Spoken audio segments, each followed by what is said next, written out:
The Lake Seesjärvi incident centers on a disturbing photo taken during the continuation war between Finland and the Soviet Union. The image, part of a collection of 300 declassified Finnish war photographs released in 2006. The photo was described by the Finnish armed forces as depicting Finnish soldiers displaying the skins of Soviet soldiers near Maaselkä in December 1942, with the original caption claiming that an enemy patrol had butchered and eaten their own comrades. The picture was allegedly taken by a Finnish corporal and part of a series that later circulated without authorization. Other images reportedly showed a decapitated head and extracted entrails. Its release sparked speculation, with many doubting whether starving, exhausted Soviet soldiers could have carried out such mutilation, and why the bodies were skinned so meticulously, if it was indeed a case of cannibalism. For decades, the photo remained unexplained until Finnish historian Olli Kleemola and colleagues revisited it in 2014. Their research built on an older interview of a Finnish veteran who claimed a Finnish patrol discovered a Soviet group led by 2nd Lieutenant Jaakko Anttila, a Finnish communist who had defected. Cut off behind Finnish lines for 2 months, the patrol was starving.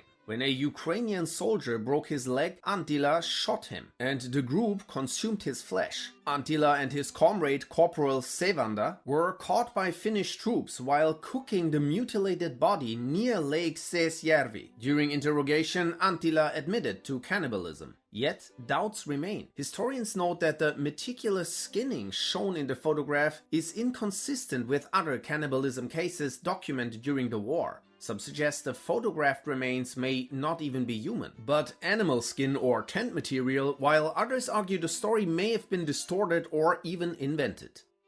The Battle of Los Angeles took place on the night of February 24th, 1942, only months after Pearl Harbor and just days after a Japanese submarine had shelled the California coast. Tensions were high when air raid sirens went off at 2 a.m., plunging Los Angeles into blackout as searchlights scanned the skies. At 3 a.m., the 37th Coast Artillery Brigade opened fire, unleashing more than 1,400 rounds into the night at what were believed to be enemy aircraft. Eyewitnesses gave wildly different accounts, from hundreds of planes flying overhead to reports of crashes across the city, though no bombs fell and no enemy planes were recovered. The chaos left 5 civilians dead. By 4 a.m. a ceasefire was ordered, and the blackout ended a few hours later. Secretary of the Navy Frank Knox dismissed it as nerves and false alarms, while Secretary of War Henry Stimson insisted unidentified aircraft had indeed been in the sky. Explanations have ranged from a misidentified weather balloon to theories of unidentified flying objects. Some eyewitnesses claimed the object hovered, changed speeds, and absorbed heavy gunfire.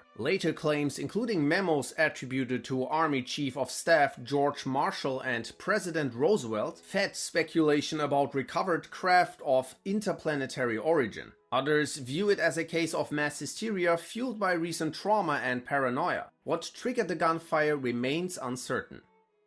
Flight 19. On December 5th, 1945, 5 US Navy TBM Avenger torpedo bombers took off from Fort Lauderdale on a routine exercise. The squadron, known as Flight 19, was led by Lieutenant Charles Carroll Taylor, an experienced pilot with over 2,000 hours of flying time. The mission was straightforward: conduct a mock bombing run over the Bahamas and then return to base. The exercise began normally, but by mid-afternoon the squadron became disoriented. At 3:40 p.m. Taylor radioed that both his compasses had failed and he was unsure of his position. His transmissions grew increasingly confused, with him reporting being over land, but it was broken. Yet he was uncertain whether he was in the Florida Keys or elsewhere. Ground crews tried to guide him back, but he was unable to locate the sun for navigation despite clear skies. As weather conditions worsened and fuel ran low, Taylor finally ordered his men to fly west until they hit land or ran out of gas. The last transmission came at 6:20 p.m. when he gave the order to ditch at sea. A massive search effort was launched, involving hundreds of aircraft and ships, but no trace of the planes or the 14 men was ever found. The search itself turned tragic when a Martin PBM Mariner sent to look for Flight 19 also disappeared without a trace, taking its 13-man crew with it. The Navy initially blamed pilot error, but later retracted that conclusion, leaving the official cause as unknown. The complete lack of wreckage baffled investigators, since at least life rafts or floating debris should have been found. Flight 19 became one of the most famous mysteries tied to the Bermuda Triangle. Speculation includes navigational mistakes, bad weather, or equipment failure, while others point to reports of pilots claiming that the ocean and sky looked strange, that they had entered white water, or even that UFOs were involved. There's no evidence for these theories, but without proper explanations, they continue to circulate. Herschel Grynszpan was a 17-year-old Polish Jew whose 1938 murder of German diplomat Ernst vom Rath inside the Paris embassy was the trigger event and used as justification for the Reichskristallnacht, the violent pogrom in which Jewish shops, synagogues and homes were smashed with sledgehammers and 30,000 men were sent to concentration camps. Grynszpan was arrested in France and later fell into German hands after the country's occupation. Plans were made for a show trial to show him as proof of a global Jewish conspiracy against Germany, but the trial was repeatedly delayed and ultimately never happened.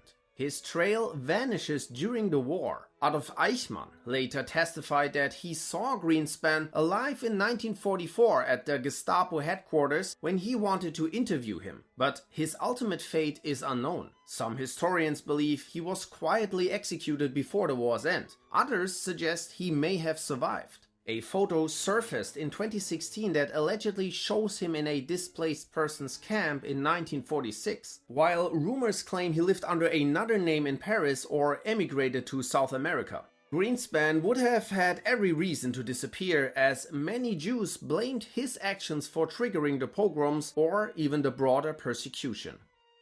The Chichijima Incident. In late 1944, George H.W. Bush, then a young Navy pilot, took part in a bombing mission against a radio tower on the Japanese-held island of Chichijima. His plane was struck by anti-aircraft fire, but he managed to release his bombs on target before bailing out over the ocean. He survived a rough landing in the water, climbed into a life raft and struggled to keep away from the island until he was rescued by a US submarine. But the other aviators on the mission were less fortunate. 8 Americans were captured by Japanese troops on the island. According to post-war investigations, they were subjected to torture and eventually executed. Trial documents from 1946 revealed shocking details. Several prisoners had their livers and other body parts consumed in meals, prepared for high-ranking officers as part of a warrior ritual. Historians also describe these acts as ritualized, officer-led practices carried out despite the island still having access to food. Vice Admiral Moriko Niso believed the flesh was beneficial to health. The atrocities remained largely hidden until 2003.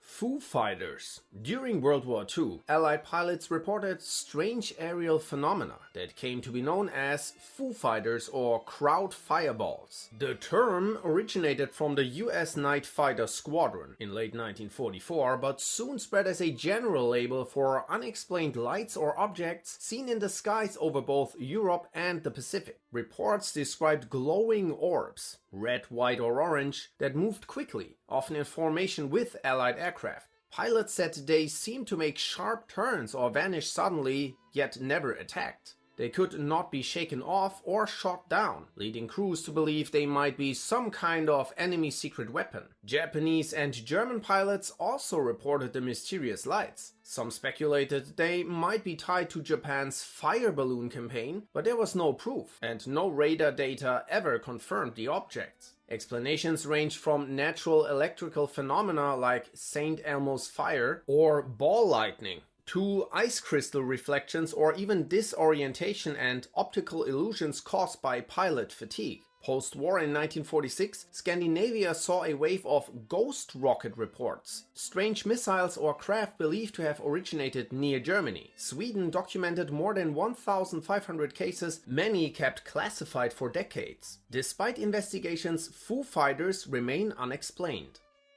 The British 17 list is a document discovered by Polish historian Dominik Synowicz in a bunker at Auschwitz concentration camp in 2009. Written on white celluloid, it contained the names of 17 British soldiers, with 8 of the entries marked with check marks. On the backside, common German words were written alongside their English translations, including now, never, and since then. The document's purpose remains unknown. Some suggest it recorded prisoners of war who may have been executed, while others speculate that the men were recruits or collaborators linked to the British Free Corps, a small SS unit composed of British volunteers who fought for Germany. Despite appeals to British archives, no identities or fates have ever been confirmed.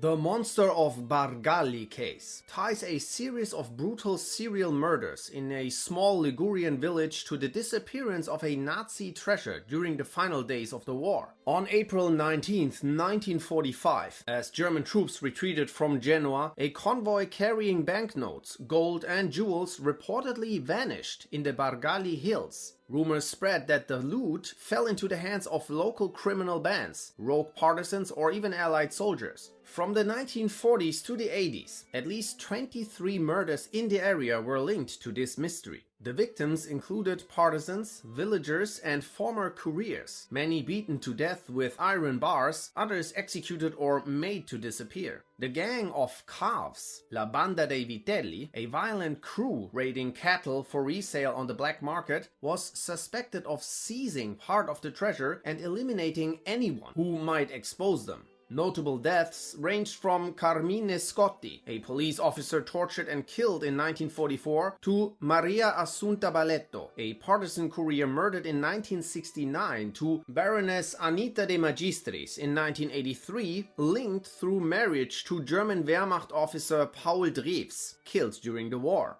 Several other victims were lovers or associates of one another. Despite multiple investigations in the 70s and 80s, no proof ever surfaced and the cases were archived unsolved. Bella in the Wych Elm. In 1943, 4 boys exploring Hagley Woods in Worcestershire, England, found a human skull hidden inside a hollow Wych Elm tree. Police recovered the full skeleton of a woman who had been dead for up to 2 years. No missing persons matched her description and her identity was never established. A year later, graffiti began to appear around the area asking, "Who put Bella in the Wych Elm?" The phrase stuck and the unknown victim became known as Bella. The writing fueled speculation that someone local knew the truth, perhaps even the killer. Theories over the years have ranged from Bella being a murdered barmaid, prostitute, or a wartime spy executed and concealed in the tree, so her body would never be found. Despite extensive attention in the press, the case remains one of Britain's most enduring unsolved mysteries. Raoul Wallenberg, the Swedish diplomat who saved thousands of Hungarian Jews by issuing protective passports and offering shelter during World War II, vanished under mysterious circumstances in January 1945. As the Soviets took Budapest, he was detained on suspicion of espionage and never returned. 12 years later, Soviet authorities claimed he had died of a heart attack in Moscow's Lubyanka prison in 1947. Conflicting accounts soon surfaced, ranging from execution to poisoning and reports of him being alive in Soviet prisons as late as the 1980s. A 1991 Soviet archive dive found no definitive proof, only vague prisoner logs. A declassified document released in 2023 cited the Soviet suspicion that Wallenberg's network helped Nazi war criminals escape. To this day, no evidence proves how or why Wallenberg died. His arrest, alleged ties to US intelligence, and the Soviet government's shifting explanations have left his fate unresolved. Subhas Chandra Bose was an Indian nationalist who believed Britain could only be driven out of India by force. When the war broke out, he saw an opportunity and aligned with the Axis powers. Bose first went to Germany, where he met Hitler and sought support for India's liberation. The Germans used him to rally captured Indian soldiers, and he formed the Indian Legion, about 3,000 strong, as part of the Waffen-SS. When it became clear Germany would not be able to help liberate India, Bose shifted to Japan with German assistance traveling by submarine. Bose created the Indian National Army, which grew to around around 43k fighters. They fought alongside the Japanese in Burma. As Japan's defeat approached in 1945, Bose attempted to flee to Manchuria, reportedly hoping to reach the Soviet Union and find support there. The official version holds that his plane crashed during takeoff in Taiwan and that he died from severe burns. Witnesses testified to his injuries, but no body was ever found. Many believed Bose survived, escaping to the Soviet Union where Stalin allegedly kept him hidden as a bargaining tool against Britain. Erwin Rommel's treasure. Erwin Rommel, one of Germany's most famous generals, is tied to an enduring treasure mystery. In 1943, as the tide turned against the Axis, he was said to have ordered vast amounts of looted wealth hidden for safekeeping. Witness accounts describe Rommel entrusting SS divers with 6 steel ammunition crates packed with gold, jewels, artworks, and more, supposedly buried in an underwater cavern off Corsica. One version holds that the riches were seized from Tunisian Jews in 1943. This treasure was reportedly moved to Corsica, stored at the monastery of Saint Anthony in Bastia, and later transferred into watertight lead-coated chests. As Allied pressure mounted, a special German squad is said to have sunk the treasure offshore near Marana Beach. According to later testimony, the soldiers involved in the transport were allegedly silenced to ensure the secret stayed buried. Later, a photograph with coded markings on the back belonging to a German soldier who was imprisoned in Dachau was found. It's believed to indicate coordinates of Bastia. Statements from locals, claims from a monastery abbot, and scattered wartime reports all point to the hoard's existence, with an estimated value of at least $27 million. Despite countless searches off Corsica's eastern coast and its many underwater caverns, no chests have ever been found. Experts suspect that the crates may have disintegrated, and the cargo might be buried under the seabed. The U-530 and 977 submarines. After Germany's surrender in World War II, 2 U-boats surfaced unexpectedly in Argentina, sparking speculation. U-530 arrived in July 1945, stripped of its deck guns, without logbooks, and with its crew carrying no identification. Just weeks later, U-977 followed, completing a long voyage that included sailing submerged for over 2 months on its way from Europe to South America. The commanders claimed they had feared surrendering to Allied forces in Europe and chose Argentina instead, but no one believed them. U-530's missing records and unusual state raised suspicions that it had transported Nazi leaders or valuables to South America, though no evidence was ever found. Theories multiplied that they had been part of a secret Nazi escape network to South America, that they were connected to the rumored Antarctic base supposedly confronted in Operation High Jump, or that they were delivering technology or materials to Japan in a last-ditch effort to help the Axis cause. The crews were interned and questioned, but nothing concrete ever emerged. The true purpose of their long voyages remains unknown. The Bohr-Heisenberg Meeting. In September 1941, Werner Heisenberg and Niels Bohr met privately in Copenhagen. Both were Nobel Prize-winning physicists who had once been close, but the war placed them on opposite sides. Heisenberg was deeply involved in Germany's uranium project, while Bohr lived under Nazi occupation in Denmark and faced constant scrutiny for being half Jewish. What was said in that conversation remains one of the most debated mysteries. Heisenberg later claimed he told Bohr that building an atomic bomb was technically possible, but impractical, and hinted that scientists on both sides should avoid pursuing such weapons. Because Denmark was occupied, he said he had to speak so obliquely that Bohr may not have understood his meaning.